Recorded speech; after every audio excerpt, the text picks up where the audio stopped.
Today I wanted to talk about, and I'm gonna make this short because I'm kind of tired today.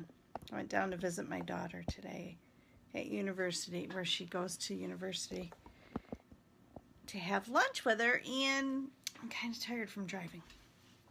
So I wanted to share with you today just a little bit. I wrote this on my blog, but just give you 3 ways that you can change your genetic makeup. And if you think people can benefit from this, go ahead and share it. If not, that's fine too, because I'm not sure anybody will, not everybody will agree with me on this one, but I think it's great. Hi, Marie, or Max. I can't see what that says. So yeah, feel free to share it.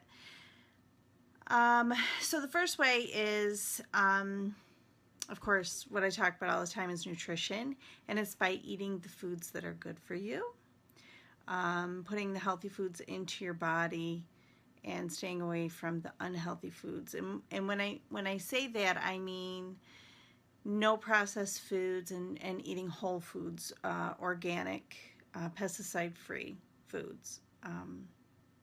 That's a big part of changing the genetics within your body, because those are the foods that are best for you.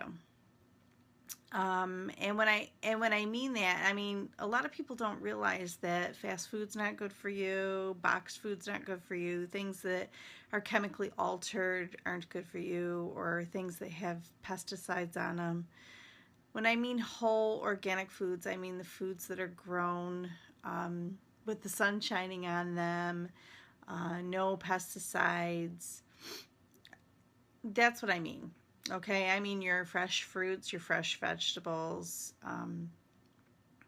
That's what I'm talking about. Okay, I'm not really talking about your meats and stuff like that. I'm talking about good whole foods. Okay, and the second way to help change your genetics is by exercising. Now, if you've listened to me before, you're going to know that I am not a huge fan of exercise.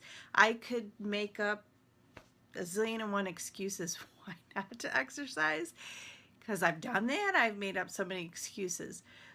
But you're not helping yourself, okay? If you don't exercise, you have to exercise, okay? It's just a part of it. And believe me when I say I was the queen of excuses, because I had every excuse under the sun why not to exercise. My ego would get in the way every single time I tried to run. I'd have to push through all those negative thoughts, all those negative feelings, and do it anyways. Okay, so when I talk about excuses, I'm the queen. Okay, so I know there's tons of excuses out there to use. I've used them all, okay?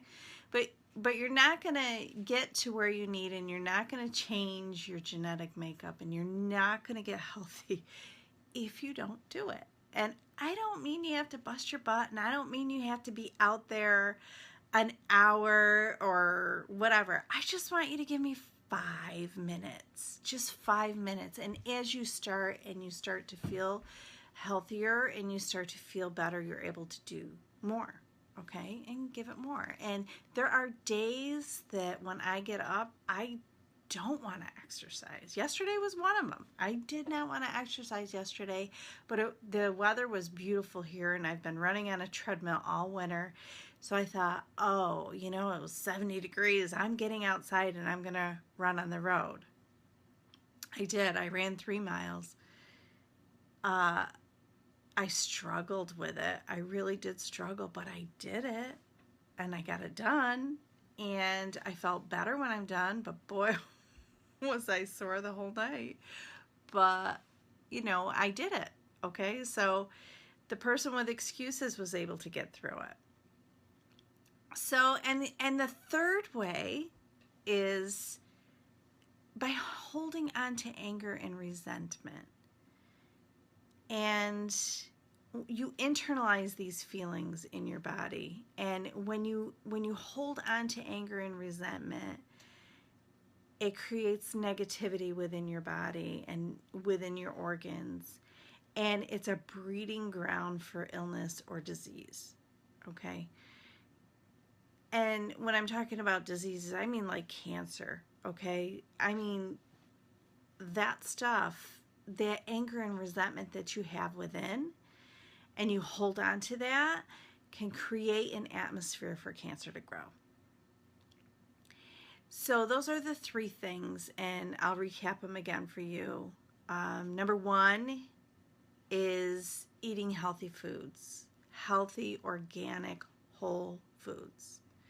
Two is exercise. Yep, the queen of excuses is right here. Okay, so you can't get one past me.